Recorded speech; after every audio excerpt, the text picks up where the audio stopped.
Un país que nunca había estado tan lejos del gran agujero negro de su pasado, una fuerza oscura que lo atrae de nuevo, un envoltorio más suave para el legado más autoritario y otra lección para los demás. Soy Juan Luis Sánchez. Hoy en Un Tema al Día. De Pinochet a Kast. ¿Qué pasa con Chile?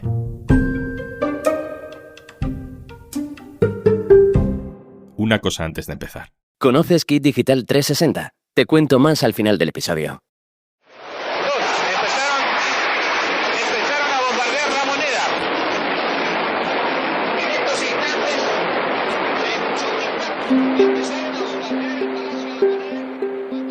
El 11 de septiembre de 1973, a plena luz del día, el Ejército del Aire de Chile bombardeaba el Palacio de la Moneda, la sede del gobierno. Un golpe de estado militar contra el gobierno democrático del socialista Salvador Allende, una operación con apoyo de Estados Unidos. El señor presidente de la República debe proceder a la inmediata entrega de su alto cargo a las Fuerzas Armadas y Carabineros de Chile. Salvador Allende permaneció en todo momento dentro del Palacio de la Moneda, decidido a no rendirse, y así se lo hizo saber al pueblo chileno en un memorable discurso. Yo no voy a renunciar. Pagaré con mi vida la lealtad del pueblo. Tienen la fuerza. Podrán avasallarlo. El presidente de Chile se quitó la vida ese mismo día, 11 de septiembre, antes de que lo fusilaran militares y carabineros que ya habían tomado a la fuerza la sede del gobierno. Comenzó en ese momento una sangrienta dictadura militar de ultraderecha que duró 17 años, hasta 1990. En uno de esos gobiernos militares fue ministro un economista de origen alemán llamado Miguel Kast. Quédate con ese apellido. Cuando Chile dejó de ser una dictadura, no cambió la constitución que Pinochet había hecho en 1980, un lastre que hizo mucho más tortuosa la huida de un país que intentaba escapar del fascismo. En 2021, Chile abrió la última puerta hacia el futuro. Es este Chile que solo en un puñado de años, y ustedes lo han vivido, ha debido atravesar terremotos, catástrofes, crisis, convulsiones y una pandemia mundial. Y violaciones a los derechos humanos que nunca más se repetirán en nuestro país. La victoria de Gabriel Boric, el presidente más joven y más de izquierda en la historia reciente de Chile, parecía el principio de una nueva era. Se podría recuperar un estado del bienestar destruido por el dogma neoliberal que Pinochet importó de Estados Unidos. Se podría cambiar la constitución de la dictadura por otra para la futura democracia. Pero no ocurrió. La mayoría del pueblo de Chile tumbó la nueva constitución. Y desde entonces el futuro empezó a volver al pasado. Este domingo la ultraderecha ha ganado las elecciones en Chile. Gobernará por primera vez desde Pinochet. El presidente se llama José Antonio Kast. Meritxell Freixas, hola. Hola, ¿qué tal? ¿Cómo estáis? Meritxell Freixas es vieja amiga del diario.es, ahora corresponsal de EFE en Chile. También saludo a Natalia Chientaroli, compañera del diario.es especializada en extrema derecha. Hola, Natalia. Hola, Juanlu, ¿cómo estás? Natalia, empiezo contigo primero para preguntarte quién es José Antonio Kast, de dónde sale, cuáles son sus orígenes, su trayectoria. ¿Quién es Kast? Bueno, Kast es un político histórico en Chile. Ahora oímos hablar mucho de él, se acaba de convertir en el próximo presidente del país, pero este era el tercer intento de Kast de convertirse en presidente. Él se convirtió en el líder de la ultraderecha, pero es un histórico militante y político de partidos de derechas que se fue alejando de estos partidos tradicionales para fundar su propio partido. La radicalidad le viene a Antonio Kast un poco de familia, ¿no? Como señalábamos en el perfil que publicamos en el diario.es. Su hermano Miguel fue un primer ministro civil a las órdenes de Augusto Pinochet, ocupó varios cargos en la dictadura de Pinochet, y su padre, y esto es una investigación que se publicó hace algunos años por la agencia Associated Press, fue un militante durante la Segunda Guerra Mundial del partido nazi, y él ha renegado muy poco de este pasado, ¿no? Ha defendido abiertamente la dictadura pinochetista, lo hizo en Madrid hace unos años haciendo un discurso en el que justificó el golpe de Estado a Allende porque el pueblo estaba demandando a los militares que lo salvaran de alguna manera de la amenaza comunista, de un régimen comunista? No, yo no tengo por qué pedir perdón por reconocer la gran obra que hizo el gobierno militar. Acá hay una verdad histórica, bueno, pero y que de alguna hay manera una verdad Chile, histórica, sí, o sea, que el gobierno militar nos salvó de una tiranía marxista. Chile, ¿Qué pasa? Que esta figura súper radical que ha ido conquistando unos ciertos espacios ha tenido en estas últimas elecciones, en esta última campaña, una especie de halo de moderación que se ha dado por distintas circunstancias, ¿no? Meritxell, ayúdanos a entender cómo un país que hace 4 años votaba por un presidente de nueva izquierda como Boric en 2021, en 2025 elige a un defensor de la dictadura de Pinochet. La elección de Boric en 2021 no se puede entender sin ponerla en su contexto temporal. En aquel momento veníamos del estallido social que ocurrió en 2019 y que fueron una ola de protestas masivas que hubo en el país, la mayor desde el retorno a la democracia, y que lo que hizo fue poner las demandas sociales en el centro. La gente pedía mejores pensiones, salud, educación. Ahí empezó un largo proceso constitucional, podríamos decir, para cambiar la Constitución del 1980, que fue redactada durante la dictadura, y en este proceso se llegaron a votar hasta 2 proyectos de constitución distintos, que de hecho tenían ideologías opuestas. Cuando se escribe la primera propuesta es justo cuando coincide con las elecciones presidenciales en las que compiten Boric y Kast. Ese primer texto constitucional tenía en el centro los derechos sociales, eran una prioridad en ese momento para la sociedad chilena porque las protestas los habían colocado en el epicentro, y Boric presentaba un programa robusto en este sentido y eso le ayudó mucho. Boric ganó las elecciones, el gobierno tomó partido por ese proceso constitucional, pero el resultado fue una derrota apabullante. Entonces se convoca otro proceso constitucional que en unas elecciones se decide que liderará la ultraderecha precisamente de Kast, pero este proceso también fracasa porque la ultraderecha comete el mismo error que había cometido la izquierda antes, que es no ceder ante demandas pues más moderadas. De todo esto lo que se desprende es que Chile era un país más moderado de lo que se pensaba y que no sentía esa necesidad de reformular, reestructurar todo de arriba abajo, ¿no? Sino que lo que pedía era unas demandas muy concretas. ¿Cómo se conecta ese fracaso de reformas importantes constitucionales que nos acabas de contar con el ascenso de la ultraderecha y de José Antonio Kast?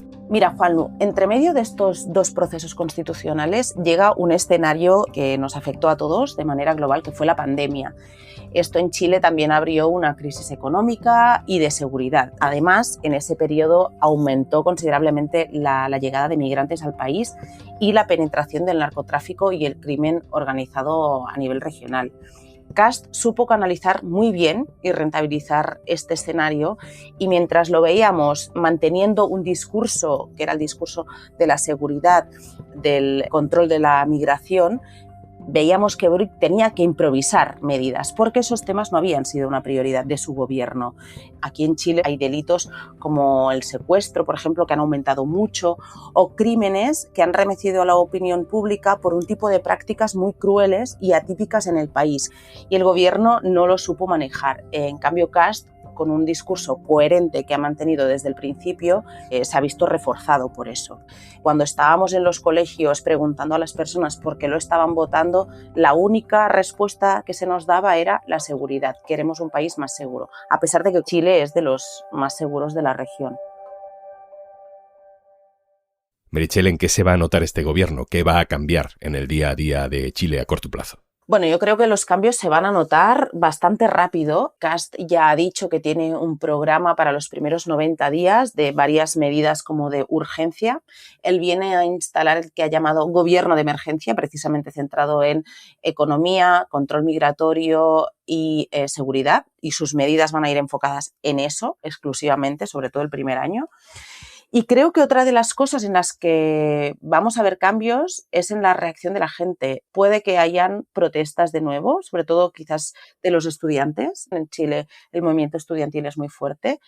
Y si hay protestas vamos a ver una fuerte represión también, porque él ha dicho ya que va a tener mano dura en materia de orden público y en su discurso del domingo precisamente habló de cómo va a tratar a los jóvenes que causen desmanes en las calles, ¿no? Que no lo va a permitir, que va a ser muy duro con eso. Así que esa tensión yo creo que la vamos a ver durante su gobierno. Una de las grandes dudas es qué tipo de ejecutivo, qué tipo de administración va a formar, si se va a dejar llevar más por sus aliados más radicales o buscar acercarse más a la derecha tradicional, porque en el fondo son dos grupos que le han apoyado en esa segunda vuelta y que se da por sentado que van a estar en su ejecutivo. Natalia, te pregunto a ti también, las promesas de mano dura, de orden frente a garantías democráticas están convenciendo a la gente a pesar de las experiencias en Argentina, en El Salvador, donde el balance, al menos desde lejos, no parece muy positivo, ¿no? Creo que aquí hay un elemento importante. Kast gana estas elecciones con el discurso de la seguridad, con el discurso del miedo, un discurso anti-inmigración. Y este tema enmascara, por supuesto, toda otra agenda ultraconservadora y reaccionaria que veremos cuándo empieza a ser desplegada en Chile. Tampoco sabemos muy bien cómo eso se va a llevar a la práctica, porque sacar a 300.000 personas del país, como es la propuesta con la que Kast ha llegado al gobierno, no parece ser una cosa fácil en los términos y en los tiempos que él ha marcado. La cuestión de la seguridad es algo que afecta a Latinoamérica y aquí, más que explicar una parte de la ultraderecha, creo que es una parte de la realidad latinoamericana que la ultraderecha aprovecha para hacerse con los gobiernos. Y esto es lo que acaba de pasar en Chile. Meritxell, ¿existe de manera muy extendida en Chile un pinochetismo sociológico, como decimos aquí del franquismo sociológico? Es decir, que haya ahí un sustrato que todavía sea nostálgico de aquella era. ¿Puede haber ahí también una explicación? Yo creo que hasta ahora Chile siempre había marcado una línea roja con el pinochetismo, ¿no? Al menos en lo institucional. El único presidente conservador que ha tenido el país fue Sebastián Piñera, que gobernó 2 mandatos no consecutivos y votó no al plebiscito sobre la continuidad de Pinochet en 1988. Kast, además de votar sí en ese plebiscito, participó en la propaganda televisiva a favor del régimen. Vemos una sociedad que se debate entre 2 relatos de su pasado reciente. Hay sectores que han justificado el golpe porque creen que la situación durante el gobierno de Allende ameritaba que hubiese un golpe, ¿no? De hecho, en esta campaña electoral, 3 de los 8 candidatos, que de hecho eran los que tenían más posibilidades en la derecha, mantuvieron vínculos con la dictadura. 3 de 8 candidatos es una cifra bastante destacada, ¿no? Terminamos, Natalia, te pregunto sobre ese respaldo de los chilenos a un candidato que glorifica lo peor de su pasado reciente. ¿Qué podemos aprender de eso? Bueno, cuando lo hablaba con analistas políticos y especialistas para un poco analizar los resultados de estas últimas elecciones, ellos destacaban una cosa que creo que es importante. Hay una parte del electorado de Kast que comparte la ideología ultraliberal y a la vez ultraconservadora de Kast y que no se siente incómoda con su defensa de la dictadura. Y hay otra parte que es circunstancial. Es decir, hay mucha gente que ha votado a Kast y que no comparte 100% de lo que defiende este político. Esa gente que está buscando un poco de seguridad no creo que comparta su defensa de la dictadura. Pero sí hay algo que creo que es importante y que no solamente lo hemos visto en Chile, también lo hemos visto en Argentina y también lo estamos viendo en España.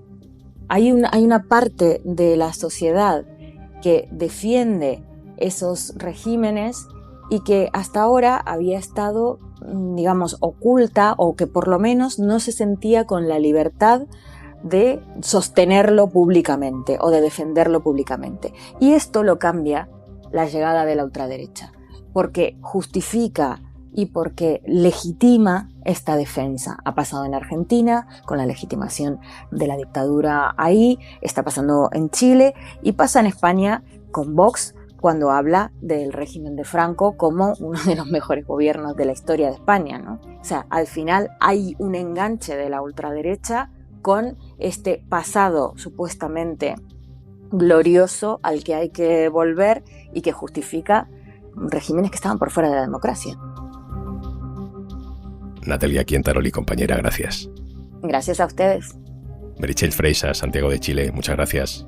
Gracias a vosotros.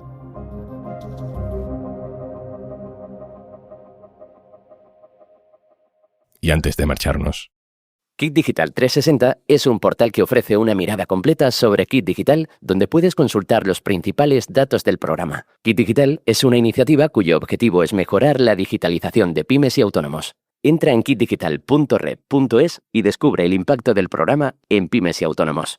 Kit Digital es un programa del Gobierno gestionado por Red.es. Colabora Cámara de Comercio de España. Financiado por la Unión Europea. Next Generation. Plan de recuperación. Gobierno de España. esto es Un Tema al Día, el podcast del diario.es. Si te gusta lo que hacemos, necesitamos tu apoyo. Hazte socio, hazte socia en eldiario.es/Un Socio al Día. Este podcast lo producen Carmen Ibáñez, Marcos García Santonja, Lucía Martín e Izaskun Pérez. El montaje es de Pedro Nogales. Yo soy Juan Luis Sánchez. Mañana, otro tema.